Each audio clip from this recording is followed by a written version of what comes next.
ચલો આલ્કેનની બનાવટ શરૂઆત કરીએ. આલ્કેનની બનાવટની અંદર આપણે છેલ્લે કોષ્ટકની વાત કરેલી, અધૂરું હતું લગભગ કોષ્ટક, બરાબર, અને કોષ્ટક થ્રુ જ આપણે આગળ વધવાના છે. તમારે તૈયારી પણ એ જ રીતે કરવાની છે. નેક્સ્ટ 15 તારીખે ટેસ્ટ છે આપણી, તો ટેસ્ટની અંદર પણ 12મું ચેપ્ટર આખું છે. એની અંદર જેટલી વસ્તુ આપણા કોર્સમાં નથી એટલે 30% સિલેબસની અંદર લેસ છે, કરવાની નથી, બરાબર. એની અંદરના મોટા ભાગના ક્વેશ્ચન આપણને ખ્યાલ જ છે કે ભાઈ કયા કયા પૂછાય છે. જે જિલ્લા તાલુક ક્વેશ્ચન છે કે જેને આપણે કહીએ છીએ MCQ ના પોઈન્ટ ઓફ વ્યૂ થી, બરાબર, એને આપણે કરવાના નથી. એને ખાલી શું કરવાના, MCQ ના પોઈન્ટ ઓફ વ્યૂ થી આવડવા જોઈએ. એવી જ રીતે IUPAC ના નિયમોને પૂછાય, એવી જ રીતે પછી સમઘટકો છે તો એના કોઈ નિયમો કે એવી કોઈ વસ્તુ પૂછાશે નહીં. સમઘટકો છે તો દોરવાના પૂછાશે, IUPAC છે તો નામ લખવાનું અથવા તો નામ લખેલું હશે તો બંધારણ દોરવાનું તમને પૂછાઈ શકે, બરાબર ને. એના MCQ પણ આવશે.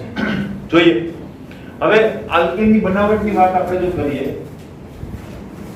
આલ્કેનની બનાવટ, બરાબર. તો આલ્કેનની બનાવટની અંદર આપણી પાસે 3 મેથડ છે અથવા તો 3 પ્રકારો છે. પહેલું છે અસંતૃપ્ત હાઇડ્રોકાર્બનમાંથી, બીજું છે આપણી પાસે આલ્કાઇલ હેલાઇડમાંથી, આલ્કાઇલ હેલાઇડ, એને હેલો આલ્કેન પણ તમે કહી શકો, અને બીજું છે કાર્બોક્સિલિક એસિડમાંથી, બરાબર. અસંતૃપ્ત હાઇડ્રોકાર્બનનો મતલબ શું થાય તો કે આલ્કીન કે આલ્કાઇન. ક્લિયર? કેવી રીતે મળશે તો એના માટે આપણે વાત કરી લીધી હતી, બરાબર, કે ભાઈ આપણી રાસાયણિક પ્રક્રિયા આપણે લખવી પડશે. રાસાયણિક પ્રક્રિયાની અંદર હોય શું, R અને P, બરાબર, રિએક્ટન્ટ અને પ્રોડક્ટ. તો હવે બનાવટ આલ્કેનની છે તો પ્રોડક્ટ તો શું મળવાની છે, આલ્કેન, બરાબર. તો રિએક્ટન્ટ કોણ હશે તો રિએક્ટન્ટ જે નામ લખ્યું છે તે અસંતૃપ્ત હાઇડ્રોકાર્બન રિએક્ટન્ટ તરીકે હશે, અથવા આલ્કાઇલ હેલાઇડ રિએક્ટન્ટ તરીકે હશે, કાર્બોક્સિલિક એસિડ હશે તો કાર્બોક્સિલિક એસિડ રિએક્ટન્ટ તરીકે હશે. હવે એવી તો કઈ વસ્તુ છે કે જે આપણે રહી ગઈ તો કે આ એરા ઉપર શું લખવું તે, બરાબર. એટલે જે મટીરીયલ આપણે યુઝ કરીશું આ વસ્તુનું કન્વર્ઝેશન કરવા માટે એને આપણે એરા ઉપર લખી દઈશું. એટલે હું એરો મારી છે, ક્લિયર? તો અહીંયા આપણે આ રીતે લખવાના છે. આની અંદર શું છે તો કે PT PD KNI plus H2. આની સાથે પ્રક્રિયા કરશો એટલે તમને નિપજ મળી જશે, ક્લિયર? નેક્સ્ટ આલ્કાઇલ હેલાઇડ માંથી તમારે જો કન્વર્ઝેશન કરવું હોય તેના માટે પાછી આપણી પાસે 2 મેથડ્સ છે. પહેલી મેથડ જે છે એનું નામ છે H+ Zn વડે. એને ઉદ્દીપકીય રિડક્શન પણ કહી શકું મેં, બરાબર, પણ હું તમને આજ કહીશ, ક્લિયર? જેથી કરીને આપણને યાદ રહી ગયું કે નહીં ભાઈ શું યુઝ કરવાનું છે ડાયરેક્ટ. હવે એ તમે કહેશો સર અહીંયા પ્રક્રિયક કોણ, ભાઈ પ્રક્રિયક એ ક્યાંથી આવ્યું છે, આલ્કાઇલ હેલાઇડમાંથી જ કંઈ તો પ્રક્રિયક તરીકે આલ્કાઇલ હેલાઇડ જ હશે. પણ આલ્કાઇલ હેલાઇડમાં 2 રીતે તમે કરી શકો. જેમ કે એક જ જગ્યાએ જવાના 2 રસ્તાઓ, બરાબર, એમાં 2 રસ્તાઓ છે. જગ્યા એક જ છે, પ્રારંભિક અને અંતિમ સ્થાન સેમ ટુ સેમ જ છે, રસ્તા 2 છે. તો એક રસ્તો છે આપણી પાસે Zn પ્લસ HCl વડે, ક્લિયર? પ્રક્રિયા થશે તમને મળી જશે. બીજી પ્રક્રિયા જે છે એનું નામ પણ છે વુડ્સ પ્રક્રિયા. વુડ્સ પ્રક્રિયા જે છે વુડ્સ નામના વૈજ્ઞાનિકના નામ ઉપરથી છે. આ સેમ ટુ સેમ પ્રક્રિયા તમારે 12મા ધોરણની અંદર 10મા ચેપ્ટરમાં ભણવાની છે. આ જ પ્રક્રિયા, બરાબર. 3 પ્રક્રિયાનું બંચ આવશે, વુડ્સ ફિટિંગ અને વુડ્સ ફિટિંગ, ક્લિયર? તો આની આ પ્રક્રિયા 12મા ધોરણમાં પણ આવશે. હવે એવું કેમ અમુક પ્રક્રિયાઓ કેમ 12મા ધોરણમાં પણ આવે છે?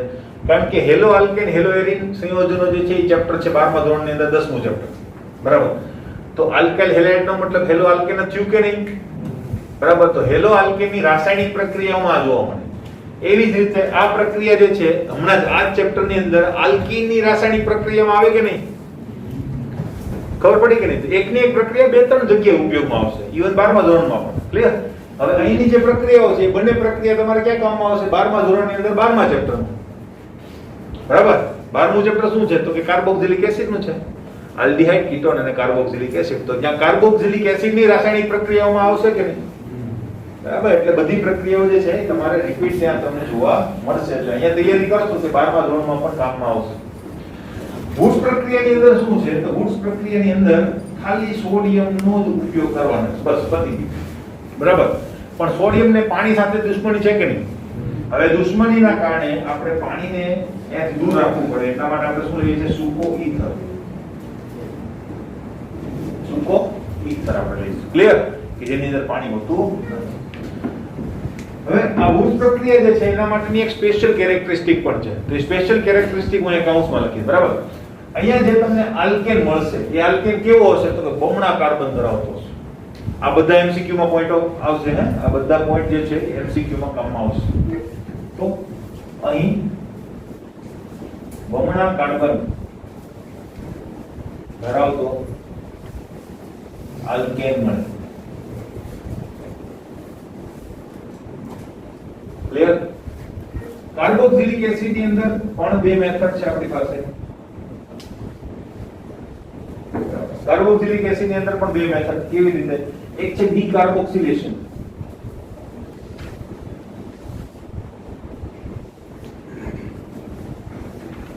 બરાબર. બીજી મેથડ છે કોલ્બે વિદ્યુત વિભાજન.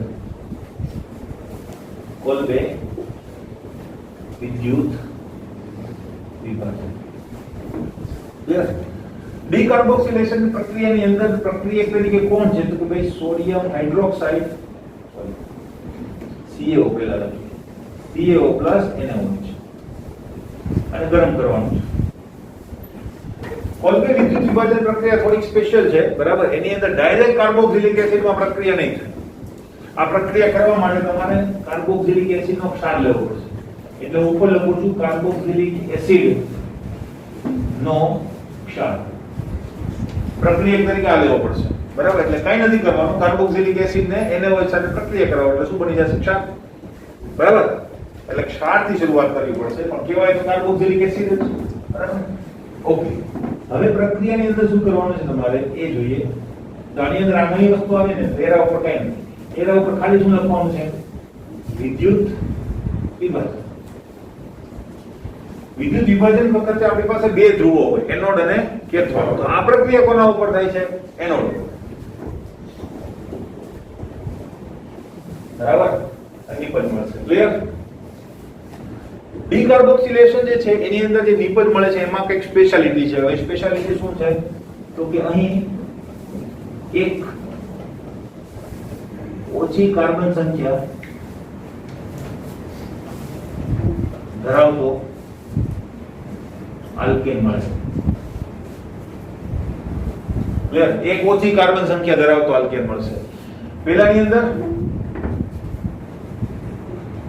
બેકી સંખ્યામાં કાર્બન સંખ્યા ધરાવતો આલ્કેન મળે. બેકી સંખ્યામાં કાર્બન સંખ્યા ધરાવતો આલ્કેન તમને મળશે. ક્લિયર? આ એક નવી વસ્તુ છે કે જે તમને જાણવા મળી. હવે કેવી રીતે મળે છે, કેમ આવું થાય છે એ બધું આપણે જોઈશું, એની રિએક્શન આવશે ત્યારે. ઓકે. તો આ બધા સ્ટેટમેન્ટ જે છે એ તમને MCQ માં કામમાં આવશે. ઓકે. હવે શરૂઆત કરીએ. પહેલા આપણે હેડિંગ મારી દઈએ આલ્કેનના રાસાયણિક ગુણધર્મો. આલ્કેનની બનાવટ, બનાવટની અંદર જો આપણે જોઈએ તો એની અંદર આપણે પહેલી પ્રક્રિયા લઈએ છે જેનું નામ છે અસંતૃપ્ત હાઇડ્રોકાર્બન માટે.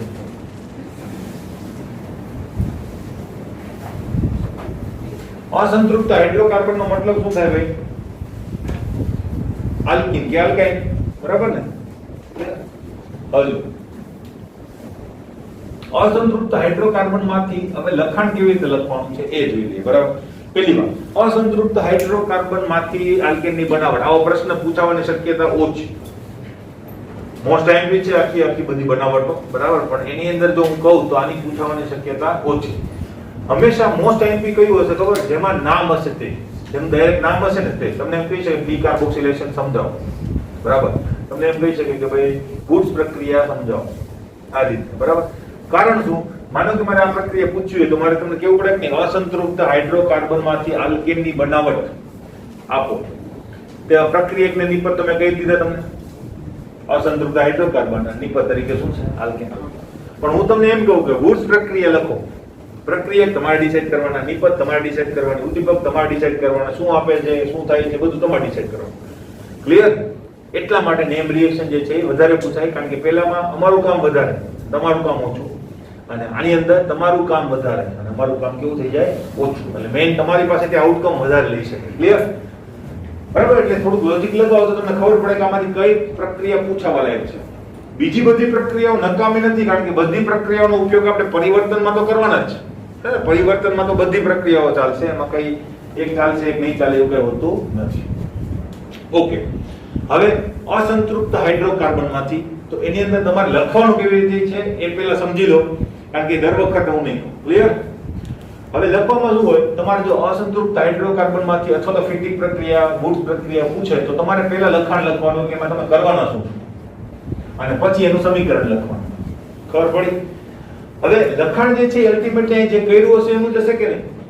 તો જો તમને રિએક્શન આવડતી હશે તો તમે લખાણ લખી શકશો. બરાબર? એટલે તમારે તૈયાર શું કરવાનું છે? રિએક્શન. એના ઉપરથી લખાણ ઉપરનું લખી શકાશે. ક્લિયર? તો એ વસ્તુ છે. એટલે તમારે પહેલા શું કરવાનું, એ લખાણ છે ને મેક્સિમમ કેટલું હોય? 4-5 લીટીનું હોય. બરાબર? અને 3 લીટીનું પણ. ક્લિયર? તો 3-4-5 લીટી હોય, તમને ખબર તો હોય કે આમાં મારે કેટલું લખવાનું છે, એ પ્રમાણે 2 લીટી વધારે છોડી દેવાનું. બરાબર? માનો કે તમને એમ થાય કે 4 લીટીનું લખાણ છે તો 6 લીટી છોડી દો, અને 6 લીટી છોડીને તમે ડાયરેક્ટ શું લખો? દાખલા તરીકે ઉદાહરણ. બરાબર? ઉદાહરણની અંદર શું છે? અસંતૃપ્ત હાઇડ્રોકાર્બન, એનો મતલબ શું હશે ત્યાં? આલ્કીન કે આલ્કાઇન. બરાબર? તો હું અહીં આલ્કીનનું ઉદાહરણ લઈ લઈશ.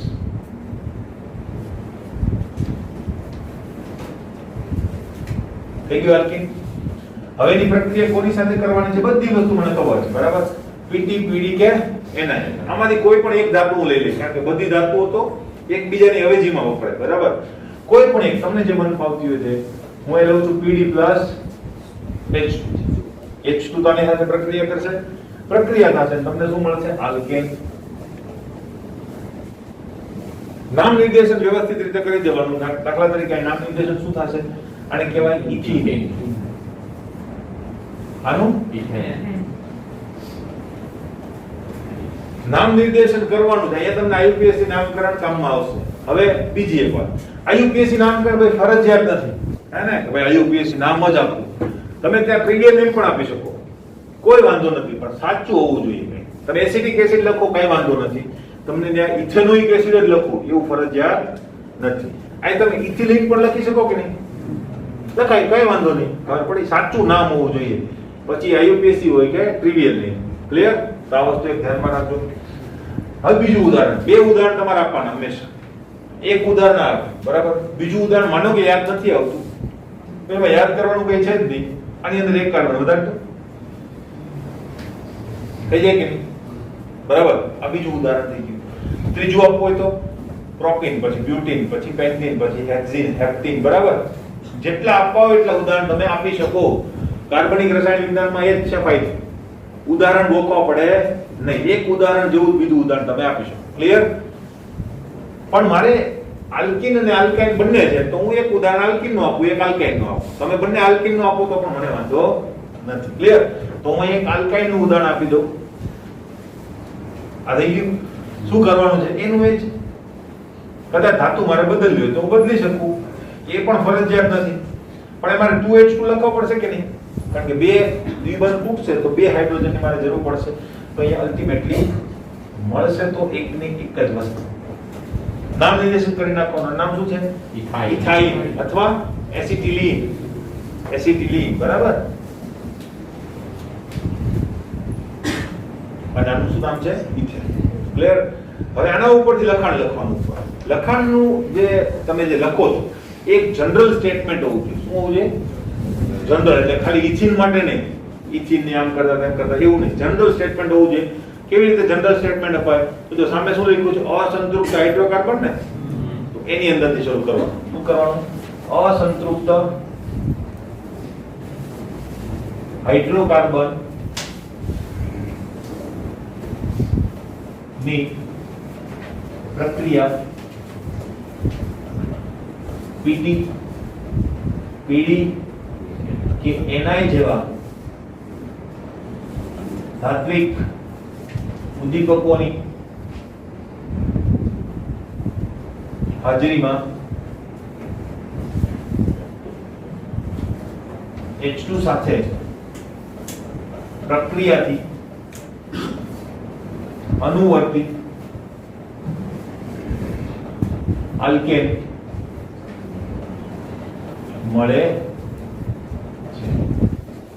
આ લખાય કે નહીં, એમાં શું મુશ્કેલી છે? ગોખવું પડે નહીં. આ કદાચ ગોખેલું હશે ને તો આ નહીં આવે, તમને માર્ક્સ અહીંયાથી જ મળશે. બરાબર, ઉપરનું લખાણ ઉપર કોઈ નજર નહીં જાય. ખાલી હશે તો જશે, ખાલી હશે તો દેખાય કે ઉપર ખાલી છે. બરાબર, તો અહીંયા આ જ વસ્તુ સાચી હશે, જેની આ વસ્તુ સાચી ને એનું આ સાચું છે. બરાબર, પણ આ સાચું હોય ને આ ખોટું હોય એ બહુ રેર કેસમાં બને. ક્લિયર? એવું કોઈ દિવસ હોય નહીં. એટલે મોસ્ટલી તમને માર્ક્સ અહીંયાથી જ મળી જશે. નામ નિર્દેશન વ્યવસ્થિત કરેલો છે, આના ઉપર ખાલી શું મારી દેશે? ક્લિયર? એટલે આ ખાસ ધ્યાન રાખવાનું છે. એટલે મહત્વની વસ્તુ આ છે, એટલે આ તૈયાર કરવાનું. ક્લિયર? ઓકે. આની સિવાય કેટલાક છે ને બીજા સ્પેશિયલ સ્ટેટમેન્ટ પણ હોય. બરાબર, અમુક જગ્યાએ જરૂરી હોય, અમુક જગ્યાએ જરૂરી હોતા નથી. દાખલા તરીકે આ રિએક્શન ની અંદર આ જે NiPT-PD જે છે એ કેવી રીતે રિડક્શન ની પ્રક્રિયા કરે, ઉદ્દીપન કેવી રીતે કરે છે, હવે એ વસ્તુ કેવી રીતે થશે? તો એની અંદર શું થાય? એની અંદર બે ફિનોમિનન છે. હવે જો આ જે બધી ધાતુઓ છે, ધાતુઓ ધાત્વિક બંધ દ્વારા એકબીજા સાથે જોડાયેલી હોય આ રીતે. બરાબર, ધાતુઓ જ્યારે જોડાયેલી હોય ત્યારે એની અંદર આવા અંતરાલીય સ્થાનો બને, કેવિટી કહેવાય. બરાબર, સ્પેસ. હવે તો બને જ કે નહીં, ગોળાઓ ભેગા રાખો એટલે તમે બધી જગ્યાને ફૂલફિલ નથી કરી શકવાના, આવી કેવિટી મળશે. આને કહેવાય અંતરાલીય સ્થાન. આ અંતરાલીય સ્થાન એટલા મોટા હોય કે જેની અંદર નાના પરમાણુઓ ગોઠવાઈ શકે. બરાબર, તો હાઇડ્રોજન જે છે નાનું પરમાણુ છે કે નહીં, તો એ આની અંદર ગોઠવાઈ શકે. ખબર પડી? બરાબર, તો એને કહેવાય અંતરાલીય હાઇડ્રાઇડ. હાઇડ્રોજન નામના પાર્ટની અંદર આવશે ભણવામાં, અંતરાલીય હાઇડ્રાઇડ, ધાત્વિક હાઇડ્રાઇડ. બરાબર, એ બધું આવશે તમારે. તો અલ્ટિમેટલી આની અંદર ગોઠવાય છે. એટલે આ એક સ્પોન્જ નું કામ કરે કે નહીં? સ્પોન્જ જેવું. સ્પોન્જ ની અંદર કેમ પાણી ટ્રેપ થઈ જાય, એમાંની અંદર હાઇડ્રોજન ટ્રેપ થઈ જાય. એવું આજ કરી શકે, બધા તત્વો ના કરી શકે, કારણ કે ધાતુઓ જે છે ને એના રેડિયસ મોટા હોય. કેમ મોટા હશે? કારણ કે એની ઇલેક્ટ્રોન ગુમાવવાની વૃત્તિ વધારે છે, એટલે ઇલેક્ટ્રોન ઉપર આકર્ષણ ઓછું છે, એટલે એની જે કક્ષકો છે ને ઢીલ જ છૂટેલી હશે કે નહીં, દૂર હશે. બરાબર, ધાતુઓ મોટી હોય તેના અંતરાલી સ્થાનો પણ કેવા હશે? વધારે હશે. એટલા માટે ત્યાં તમને મોટા સ્થાનો જોવા મળે કે જેની અંદર આવા નાના તત્વો હાઇડ્રોજન જેવા એ સમાઈ શકે. ક્લિયર છે પ્રશ્ન? ઓકે. તો આ વસ્તુ જો તમને ખબર પડી ગઈ હોય તો હવે પછીની વાત આવે છે. બીજી એક વાત છે કે ભાઈ કોઈ પણ ઘન પદાર્થ જે છે, ક્રોમેટોગ્રાફી જ્યારે આપણે ભણતા હતા ત્યારે મેં આ વાત કરેલી કે કોઈ પણ ઘન પદાર્થ છે એની સપાટી ઉપર અધિશોષણની પ્રક્રિયા થાય. પ્રવાહી કે વાયુ પદાર્થ જે છે એ એની ઉપર શું થાય? અધિશોષિત થાય, આકર્ષાયેલો હોય. કેમ? તો કે એની સપાટી ઉપર જે બળો છે ઇમ્બેલેન્સ હોય. બરાબર, સપાટીની અંદરની તરફ આકર્ષણ વધારે હોય અને બહાર તરફ કોઈ પરમાણુઓ હોતા નથી. હવે કોઈ વાયુનો અણુ અહીંથી નીકળે, તેના ઉપર આકર્ષણ થાય અને ત્યાં બેસી જાય. આને કહેવાય અધિશોષણ. ક્લિયર? પ્રવાહી અને વાયુ બંને ઉપર થાય. તો અહીંયા અલ્ટિમેટલી અધિશોષણ થાય. પણ દરેક ધાતુ જે છે એ ઉદ્દીપક તરીકે નથી વર્તતી, કારણ કે આની પાસે બે બેનિફિટ છે. એક તો અધિશોષણ થાય અને અધિશોષિત વાયુ પાસે શું થઈ જાય? સ્પોન્જની જેમ અંદર અંતરાલી સ્થાનોની અંદર પણ પોતાનું સ્થાન લઈ શકે. ખબર પડી? તો એટલા માટે આ ધાતુઓ જે છે એ હાઇડ્રોજનને શું કરે? કેચઅપ કરે વાતાવરણમાંથી અને પોતાની સપાટી પર એની સાંદ્રતા વધારી દે. ક્લિયર? સાંદ્રતા વધવાથી શું થાય? સાંદ્રતા વધે તો પ્રક્રિયા પુરોગામી બને કે નહીં? તો આ પ્રક્રિયાની અંદર હાઇડ્રોજન પ્રક્રિયક છે કે નહીં? બરાબર, તો સાંદ્રતા વધે તો પ્રક્રિયા શું થાય? પુરોગામી બને. આ શું કહ્યું મેં કહી દઉં તમને. જો યાદ રાખવા માટે કે ભાઈ પ્રક્રિયકની સાંદ્રતા વધે તો પ્રક્રિયા પુરોગામી બને, આગળ તરફ પાછળ તરફ તમે અનુમાન કરી શકો. જો આ એક બેલેન્સ રિએક્શન છે, માનો કે આ બાજુ R અને આ બાજુ શું છે? P. આ સીસો છે એક પ્રકારનો. બરાબર, ઉચ્ચ ખીંચક જે થાય છે. હવે આની અંદર અહીંયા મેં મૂકેલું છે રોલર. હવે જો હું પ્રક્રિયકની સાંદ્રતા વધારું તો આ રોલર આવી રીતે થઈ જશે કે નહીં? તો રોલર કઈ બાજુ જશે? ડાબીથી જમણી તરફ. એનો મતલબ પ્રક્રિયકથી નિપજ તરફ પુરોગામી પ્રક્રિયા શરૂ થશે. ખબર પડી? આ રીતે સ્લોપ આ રીતે આવશે. બરાબર, અને એ જ રીતે જો હું નિપજની સાંદ્રતા વધારું તો સ્લોપ ઊંધો થઈ જશે, તો રોલર પાછળની તરફ આવશે, તો પછી પ્રતિગામી પ્રક્રિયા શરૂ થશે. એટલે આ રીતે તમે અનુમાન કરી શકો કઈ બાજુ પ્રક્રિયા થશે. પ્રક્રિયક વધે નિપજ તરફ જાય, નિપજ વધે તો ધારા બાજુ આવશે. ખબર પડી? તો પ્રક્રિયાની દિશા તમે નિર્ધારિત કરી શકો. તો અલ્ટિમેટલી અહીંયા પ્રક્રિયકની સાંદ્રતા વધે છે કે નહીં? એટલે પ્રક્રિયા પુરોગામી થશે. કેટલી પુરોગામી થશે? તો કે જેટલી સાંદ્રતા વધી હશે એટલી. અહીંયા થોડુંક ઉપર ગયો હશે તો ધીમે ધીમે પેલી બાજુ જશે, વધારે ઉપર ગયો હશે તો ફાસ્ટ જશે. ખબર પડી? એટલે સાંદ્રતાનો વધારો જેટલો વધારે એટલી પ્રક્રિયા શું થશે? વધુ પુરોગામી બનશે. ક્લિયર? ઓકે. સંતુલનની અંદર હતું આ. ક્લિયર? તો એક આ પોઈન્ટ હતો કે જે તમારે ત્યાં લખવો પડે. બીજી એક વાત, આ જે નિકલ ઉદ્દીપક છે એ થોડોક નિષ્ક્રિય છે. એટલે જ્યારે નિકલ ઉદ્દીપકનો ઉપયોગ તમે કરતા હોય આ પ્રક્રિયા કરવા માટે ત્યારે દબાણ અને તાપમાન એ થોડું ઊંચું રાખવું પડે. તાપમાન વધારે રાખવું પડે અને દબાણ પણ વધારે રાખવું પડે. એનાથી શું થાય? કારણ કે નિષ્ક્રિય છે એટલે પ્રક્રિયાને ઝડપી બનાવવા માટે એને થોડી કન્ડિશન હાર્શ જોઈએ. ક્લિયર? તો આ વસ્તુ પણ એક આવશે સ્ટેટમેન્ટ. બીજો સ્ટેટમેન્ટ એ પણ આપી શકું કે નહીં કે અહીંયા જેટલા કાર્બન ધરાવતો પ્રક્રિયક લઈશ તેટલા જ કાર્બન ધરાવતો મને આલ્કેન મળશે. આમાં કાર્બનનો લોસ થતો નથી કે નવો કાર્બન આવતો પણ નથી. ક્લિયર? તો આ સ્ટેટમેન્ટ તમે આપી શકો. એક્સ્ટ્રા સ્ટેટમેન્ટ કહેવાય. મેઇન સ્ટેટમેન્ટ આ. ક્લિયર? ઓકે. નેક્સ્ટ બીજી રિએક્શન આપણી પાસે આવે છે એ છે આલ્કાઇલ હેલાઇડ માંથી નંબર 2. આલ્કાઇલ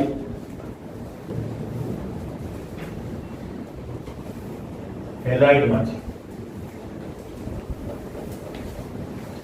આલ્કાઇલ હેલાઇડ માંથી કેવી રીતે પ્રક્રિયા થશે એ આપણે જો જોઈ લઈએ. બરાબર? તો જો પહેલો પોઈન્ટ તમારે શું લખવાનું છે એનું લખાણ, પછી પેલું કરવાનું. બરાબર? હવે એની અંદર પાછી આપણી પાસે બે પ્રક્રિયાઓ છે. તેમાંથી પહેલી પ્રક્રિયા આપણે લઈ લઈશું નંબર A H+ અને Zn વડે. બરાબર? તો આ પ્રક્રિયાની અંદર શું કરવાના છે? તો પહેલા તમારે એનું લખાણ લખી લેવાનું કે શું કરવાના છો, પછી ઉદાહરણ આપો. આપણે ભલે જે કરતા હોય. ક્લિયર? આપણે પહેલા એનું લખાણ લખી લઈશું. બરાબર? એટલે હું આ લખાણ છે ને દર વખતે નહીં લખું, એ હું બોલી જઈશ અને ડાયરેક્ટ રિએક્શન જ લખું. ક્લિયર? રિએક્શન ની અંદર શું આવશે? આપણે પ્રક્રિયક તરીકે શું લેવાનું છે? Alkyl halide. સાદામાં સાદો જ લેવાનું, કોઈ સોફિસ્ટિકેશન નહીં, કારણ કે પછી એનું નામ નહીં આવડે તમને. ક્લિયર? તો નામ આવડે એટલા માટે આપણે સાદામાં સાદાથી શરૂઆત કરવાનું. CH3C. બરાબર? આની પ્રક્રિયા Zn પ્લસ HCl સાથે કરો, તમને શું મળશે? Cl. તમને એમ થશે Cl કઈ ગયો. બરાબર? Cl MHCl તરીકે દૂર થાય છે, પણ એમાં પ્રક્રિયા જેવી દેખાય છે એવી રીતે થતી નથી. આ પ્રક્રિયા જેવી દેખાય છે એમ જ થાય છે. બરાબર? અહીંયા શું થાય છે? ઝિંક જે છે એ અલ્ટિમેટલી પોતાની ઓક્સિડેશન અવસ્થા બદલે છે. Zn જે છે એ HCl સાથે પ્રક્રિયા કરશે અને શું બનાવે છે ખબર? ZnCl2 પ્લસ શું બનાવશે? H2 વાયુ. ક્લિયર? હવે આ H2 વાયુ જે છે એ અહીંયા આવશે. એક H Cl લઈ જશે અને એક H અહીંયા જોડે જશે. ક્લિયર? એટલે -HCl થશે, પણ 2HCl તો તમે ઓલરેડી વાપરી લીધા. બરાબર? એટલે અહીંયા ખરેખર +HCl લખવું જોઈએ, તો લખેલું છે. તો ખબર પડી?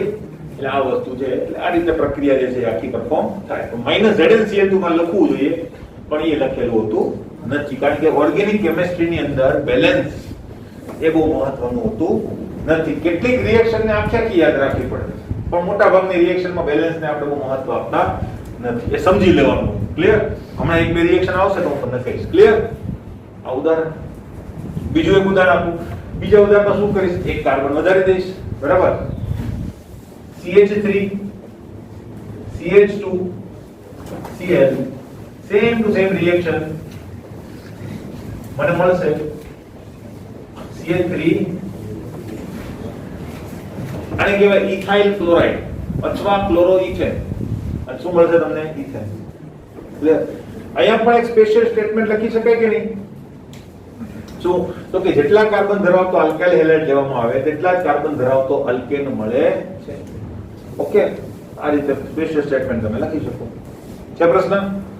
બરાબર? આ વસ્તુ મેં જસ્ટ જાણકારી માટે લખી લીધી. બરાબર? કે તમને ખબર પડે પ્રક્રિયા કેવી રીતે થાય છે, બાકી તમારે લખવાની નથી. ઓકે?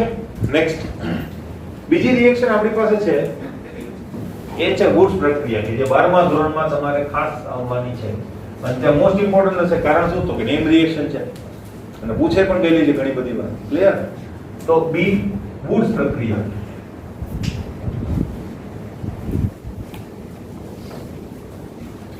પ્રક્રિયાની અંદર શું છે બરાબર, તો ત્યાં લખેલું છે જ, એમાં કે છે નહીં બીજું બરાબર. પણ આને સમજવા માટે વ્યવસ્થિત રીતે આપણે સમજી શકીએ એટલે હું એને થોડી જુદી રીતે લખું છું. જો CH3Cl plus 2Na plus Cl CH3 બરાબર. આ પ્રક્રિયા જે છે એ સૂકા ઈથરની હાજરીમાં થશે બરાબર. હવે જો પ્રક્રિયાની અંદર શું થશે તો કે સોડિયમ અને ક્લોરીન આલ્કલી ધાતુ અને હેલોજન તત્વ આ બે જો એક રિએક્શનની અંદર હોય ને એટલે આલ્કાઇલ હેલાઇડ બનાવે બરાબર. આલ્કાઇલ હેલાઇડ બનાવે છે, આલ્કાઇલ હેલાઇડ નહીં પણ આલ્કલીના હેલાઇડ બનાવે છે. ક્લિયર? એટલે સોડિયમ અને ક્લોરીન છે કે નહીં, તો સોડિયમ ક્લોરાઇડ બનાવશે. અહીં જો પોટેશિયમ હોત તો પોટેશિયમ ક્લોરાઇડ પણ મળતું. ક્લિયર? કારણ કે સોડિયમની રિએક્શન પોટેશિયમ જેવી છે. હવે એટલે શું થશે, સોડિયમ અને ક્લોરીન માઈનસ થઈ જશે, અહીંયાથી પણ સોડિયમ અને ક્લોરીન માઈનસ થઈ જશે, માઈનસ શું થશે 2NaCl. આ CH3 આ CH3 સાથે જોડાઈ જશે અને તમને મળશે CH3CH3 બરાબર. એટલે મિથાઇલ ક્લોરાઇડ માંથી તમને મળશે ઇથેન. મિથાઇલ ક્લોરાઇડ માંથી શું મળશે, ઇથેન. એટલા માટે આ સ્ટેટમેન્ટ લખેલું છે કે ત્યાં શું મળે છે તમને, બમણા કાર્બન ધરાવતો આલ્કેન મળે છે. કેટલાકને પાછું હજુ લોજિક લગાવતો હોય કે સર બે કાર્બન તો હતા, બમણા કાઢી દઈ ગયા. ભાઈ એ તો ત્યાં હોય તો નહીં આવે ને, કુવામાં હોય તો અવેડામાં આવે. પડે છે નવો કાર્બન કઈ જન્મવાનો તો નથી જ ને, ત્યાં માસ કન્ઝર્વેશન તો છે જ બરાબર. એટલે જે અહીંયા પણ અલ્ટિમેટલી તમે મિથેન લખતા હતા એની બદલે હવે શું લખવાના છો, ઇથેન. એટલે મિથાઇલ ક્લોરાઇડ હતો એની બદલે શું થઈ ગયું, ઇથાઇલ, એટલે ઇથેન થઈ ગયું. ક્લિયર? તો આ વસ્તુ સમજો. એટલે એ એવું લોજિક નથી લખવાનું, તમારું આની સાથે કમ્પેરિઝન થાય. એક કાર્બન ની ચેઇન હતી, હવે કેટલા કાર્બન ની છે, બે કાર્બન. અહીં બે લેશો તો કેટલાની મળશે, 4 ની મળશે, 3 ની નહીં. ક્લિયર? તો એક વસ્તુ છે. તો હવે બીજું ઉદાહરણ આપું છું, એની અંદર હું આવું નહીં લખું સેટ કરીને. ક્લિયર? ડાયરેક્ટ લખીશ. જો બીજું ઉદાહરણ મારું બે કાર્બન વાળું હશે, અહીંયા બે લખેલા. ક્લિયર? અને આ તમારું સૂકો ઈથર સુઈ બરાબર. અને 2Na માઈનસ શું થઈ જશે, NaCl કેટલા, 2. તમને મળશે 4 કાર્બન ધરાવતું આલ્કેન. ક્લિયર? બરાબર. બમણા કાર્બન ધરાવતો આલ્કેન મળે છે. ઓકે, સિમ્પલ છે આમાં પ્રશ્ન. હવે આના સ્પેશિયલ સ્ટેટમેન્ટ જો.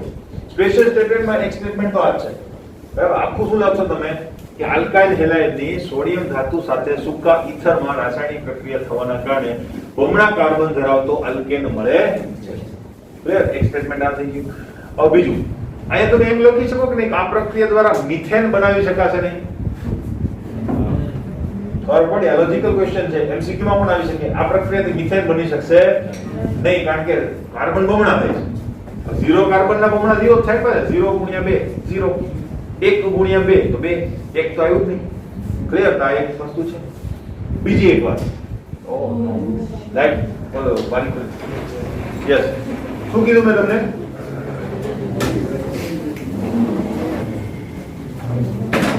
હવે બીજું સ્ટેટમેન્ટ જો. એ સ્ટેટમેન્ટ તમારી ટેક્સ્ટ બુકમાં પણ છે કે જો હું અહીંયા બે અલગ અલગ હેલાઇડ લઉં તો, જો હું અહીંયા બે અલગ અલગ હેલાઇડ લઉં તો બરાબર, તો શું થાય એમ કરીને પ્રશ્નાર્થ કરીને મૂકી દીધું છે. હવે તમે જાણો અને તમારા ટીચર જાણે બરાબર. તો એની અંદર શું છે જોઈ લો. અલ્ટિમેટલી અહીંયા તમને એવું કીધેલું છે કે બે અલગ અલગ હેલાઇડ છે, તો આપણે લઈ લઈએ CH3Cl પ્લસ CH3 CH2Cl અને પ્રક્રિયા કોની સાથે કરીએ આપણે, સોડિયમ સાથે. મેં કીધું બેલેન્સ ને બહુ મહત્વ નથી આપવાનું, છેલ્લે આપણે જોઈ લઈશું. બેલેન્સ કરવું હોય તો કરવાનું, નહીં કરવું હોય તો કંઈ નહીં.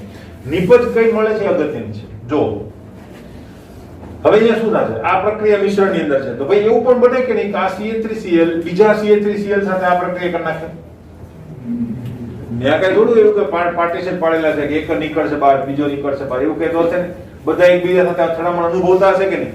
તો અહીંયા અથડામણના કારણે આ પ્રક્રિયા કરી અને શું બનાવશે, ઇથેન બનાવશે કે નહીં. એવી જ રીતે આ પણ પોતાના જેવા બીજા સાથે પ્રક્રિયા કરીને આ પ્રક્રિયાનું નિપજ બનાવશે કે નહીં. તો અહીં તમને શું મળી શકે, CH3 CH2 CH2 CH. Clear? હવે એવું પણ બને કે આની સાથે અથડામણ કરી અને કપલિંગ રિએક્શન કરે. ક્લિયર? તો શું થાય? તો 3 કાર્બન વાળી પણ એક નિપજ મળશે કે નહીં? બરાબર. તો અહીંયા પછી શું થાય? નિપજોનું મિશ્રણ મળે. નિપજોનું મિશ્રણ મળે. 2 કાર્બન, 3 કાર્બન અને 4 કાર્બન. ક્લિયર? બરાબર. તો આ સ્ટેટમેન્ટ પણ તમે ત્યાં જોડી શકો. ક્લિયર? તો અહીંયા આલ્કાઇલ હેલાઇડ માંથી જે છે એ પણ આપણું કમ્પ્લીટ છે. પ્રશ્ન? ઓકે. હવે નેક્સ્ટ અને લાસ્ટ ઉપર જઈએ. કાર્બોક્સિલિક એસિડ વાળી પ્રક્રિયા.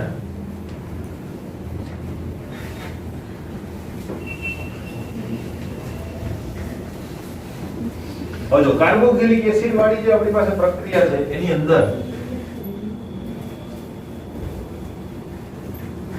પાછા 2 સ્ટેપ છે અથવા તો 2 આપણી પાસે રીતો છે. તો પહેલા આપણે હેડિંગ મારી દઈએ નંબર 3 કાર્બોક્સિલિક એસિડ માંથી.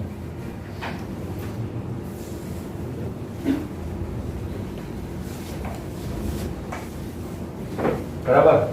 અને કાર્બોક્સિલિક એસિડ માંથી પાછા આપણી પાસે 2 પ્રકારો છે. એમાંથી એ લખીએ આપણે ડીકાર્બોક્સિલેશન.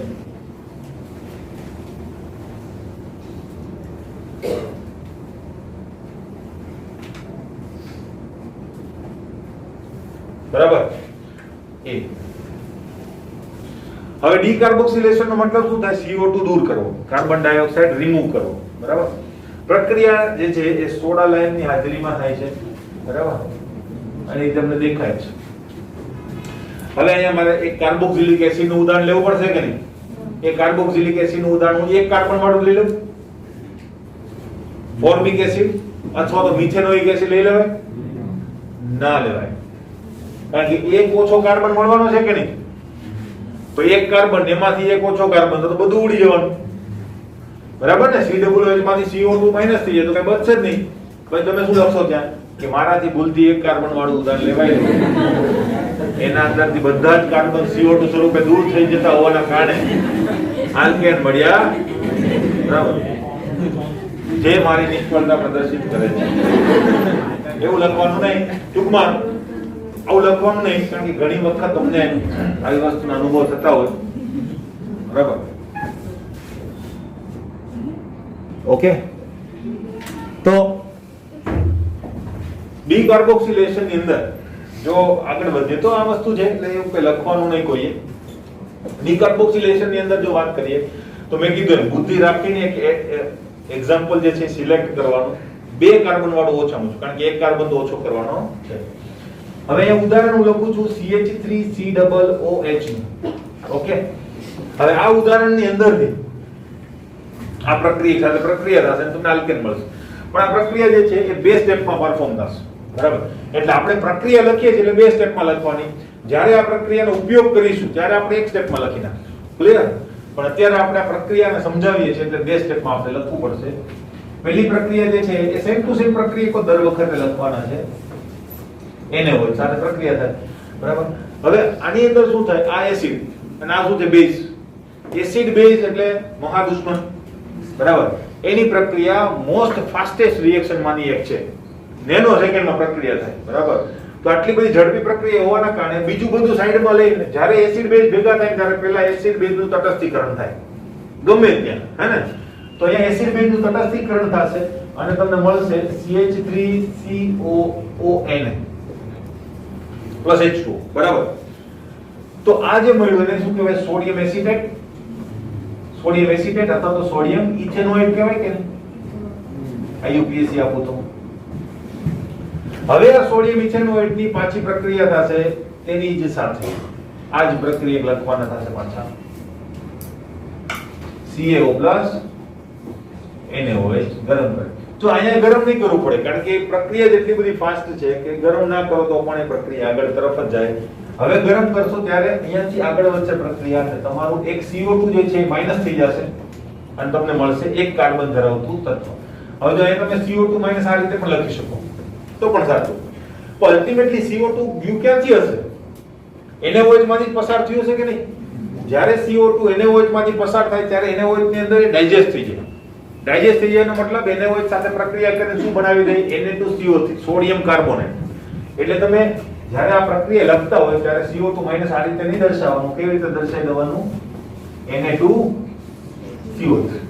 જ્યારે આપણે આ રિએક્શનનો ઉપયોગ કરીશું પરિવર્તનની અંદર ત્યારે આપણે માઈનસ CO2 જ કરી દઈશું. ક્લિયર? એટલે બંને શીખવાનું છે. ઓકે, અત્યારે નહીં લખવાનું. અત્યારે શું લખવાનું? Na2CO3. ઓકે, બીજી એક વાત, આ પ્રક્રિયામાં હું એક વસ્તુ કહી શકું કે નહીં કે NaOH નું પ્રમાણ થોડુંક વધારે વપરાય છે. બરાબર ને? NaOH વધારે વપરાય છે તો એટલા માટે અહીંયા NaOH નું પ્રમાણ વધુ લેવામાં આવે છે. ઓલમોસ્ટ અહીંયા 1:3 ના પ્રમાણમાં હોય. એક ભાગ CaO અને 3 ભાગ શું હશે? NaOH. કેમ? જો એક અહીંયા ભાગ વપરાઈ ગયો અને 2 ભાગ અહીંયા વપરાઈ જશે કે નહીં? 3 ભાગ તો મિનિમમ જોઈએ. ક્લિયર? તો અહીંયા એ વસ્તુ પણ તમારે કામમાં આવશે. ઓકે, બીજું ઉદાહરણ જો હું એ લખું તો બીજું ઉદાહરણ જે છે હું સાદું અને સિમ્પલ એક સ્ટેપમાં લખું છું જેથી કરીને આપણે આગળ ઉપર ક્યારે કેવી રીતે આને લખવાના છે ખબર પડે. ડાયરેક્ટ લખીશું CaO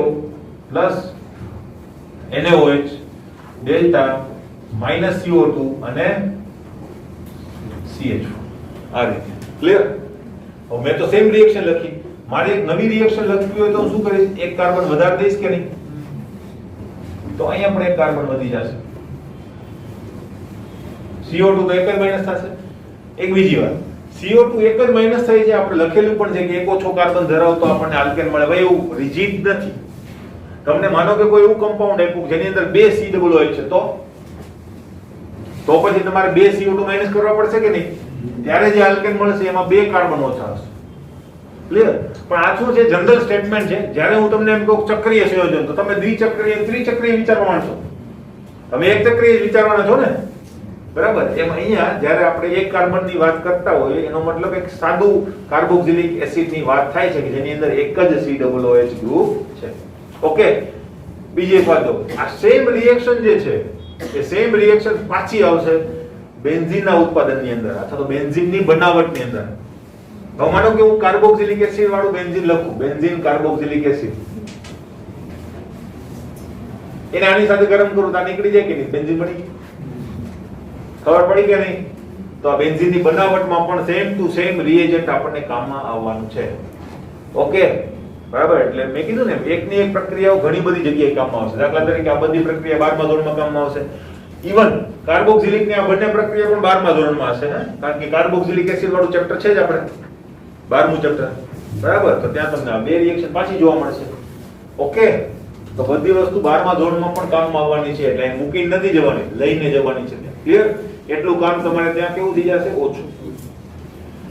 છે પ્રશ્ન? બરાબર? એક ઓછા કાર્બન ધરાવતો આલ્કેન મળશે. આ એનું એક સ્પેશિયલ સ્ટેટમેન્ટ લખવાનું છે. ઓકે, નેક્સ્ટ બીજું આપણી પાસે આવે છે નંબર 2. ઓહો, પેન બદલાય પછી રમી છે એટલે વિચારી મોમેન્ટ થઈ ગઈ.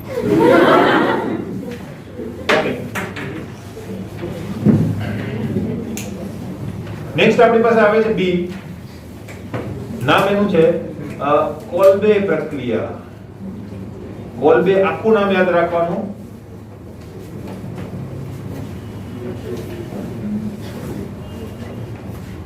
કારણ કે કોલ્બે નામની એક બીજી પ્રક્રિયા આ જ વૈજ્ઞાનિકની આપણે 12મા ધોરણમાં પાછી આવવાની છે અને 12મા ધોરણમાં આ પ્રક્રિયા પણ હશે. એટલે મિક્સઅપ ના થાય એટલા માટે આખું નામ યાદ રાખવાનું. એનાથી તમને ઘણી બધી વસ્તુ ખબર પણ પડી જશે. દાખલા તરીકે કોલ્બે વિદ્યુત વિભાજન, તમારે શું કરવાનું છે? વિદ્યુત વિભાજન કરવાનું છે. ક્લિયર? એટલે યાદ રાખવામાં ઈઝી પડે. હવે મેઈન એક બીજા પોઈન્ટ ઉપર આવીએ આપણે. પહેલી વાત, હવે વિદ્યુત વિભાજન કીધું છે ને, વિદ્યુત વિભાજન એટલે શું? વિદ્યુત વિભાજન આપણે કીધું તો વિદ્યુત વિભાજન એટલે શું? હવે ખાસ પહેલા શીખો. જો ફટાફટ આપણે જોઈ લઈએ. પહેલી વાત કે વિદ્યુતનું વહન જે છે બે રીતે થાય. એક તો વાહક તારમાંથી અને બીજું ક્યાંથી થશે? દ્રાવણોમાં. બરાબર? દ્રાવણોની અંદર જે વિદ્યુતનું વહન થાય છે એ ખાસ ક્યારે થાય? વિદ્યુત વિભાજ્યના દ્રાવણમાંથી થાય. ખબર ને? બરાબર? હું એમ કહું કે ખાંડના દ્રાવણની અંદરથી વિદ્યુત પ્રવાહનું વહન થશે તો કે નહીં થાય, કારણ કે એમાં આયનો હોતા નથી. એટલે દ્રાવણોની અંદર જે વિદ્યુતનું વહન થાય છે કોના દ્વારા થાય છે? આયનો દ્વારા. આ બધાને ખ્યાલ છે. બરાબર? તો આપણે દ્રાવણના વિદ્યુત વિભાજનની વાત કરીએ છીએ, બરાબર? એટલે દ્રાવણની અંદર શું થાય છે એ આપણે જોવું પડશે કે આ વિદ્યુતનું વહન થાય છે કેવી રીતે. તો એ વિદ્યુતનું વહન જે થાય છે એની અંદર શું થાય છે? દાખલા તરીકે મેં આની અંદર દ્રાવણ ભરેલું છે NaCl, તો Na+ અને Cl- હશે કે નહીં એની અંદર, બરાબર? આ બે ધ્રુવો છે, એમાંથી આ ધ્રુવ જે છે પ્લસ, આ ધ્રુવ જે છે માઇનસ. ક્લિયર? હવે શું થાય છે? જેવો તમે વિદ્યુત પ્રવાહ લાગુ પાડો એટલે આની અંદર અહીંયા પ્લસ ચાર્જ ડિપોઝિટ થશે, અહીંયા માઇનસ ચાર્જ ડિપોઝિટ થશે, એટલે શું થાય? આખા ધ્રુવ પ્લસ અને માઇનસ વાળા બને. હવે એ ધ્રુવ જે છે એ આના ઉપર આકર્ષણ લગાડે કે નહીં? કારણ કે આનો ઉપર પણ વીજભાર છે, બરાબર? એટલે આ જે છે ઋણ આયન એ કોના તરફ ગતિ કરે અને આ ધન આયન જે છે એ કોના તરફ ગતિ કરે? સિમ્પલ વસ્તુ છે, વિરુદ્ધ વીજભાર તરફ એને આકર્ષણ. ઓકે, તો આ ગતિ કરશે. હવે ગતિ કરે છે શા માટે? કઈ કારણ તો હોય કે નહીં? એની ઉપર વીજભાર છે એટલે. તો પણ ગતિ કરીને કંઈક મળવાનું હોય હંમેશા, બરાબર? સ્થાયીતા મળવાની હોય. આ પેન જે છે એમાંથી મૂકીશ એટલે ગતિ કરશે શરૂ, પણ શું કામ? તો કે એને સ્થાયીતા મળવાની છે. એમ આ ત્યાં ગતિ કરશે તો ત્યાં જઈને એને કંઈક મળી જવાનું હશે, તો જે ગતિની શરૂઆત કરે. તો Cl ત્યાં જઈને શું કરશે? પેલા કૂતરા જેવું તો નથી, બરાબર? કૂતરું જે હોય એ બીજું કોઈ કૂતરું દેખાય એટલે દૂરથી દોડીને આવે, ડેન્જરસ, બરાબર? ત્યાં તો મારી નાખો, આપણે એમ થાય હમણાં વીખી નાખશે પેલા કૂતરા, બરાબર?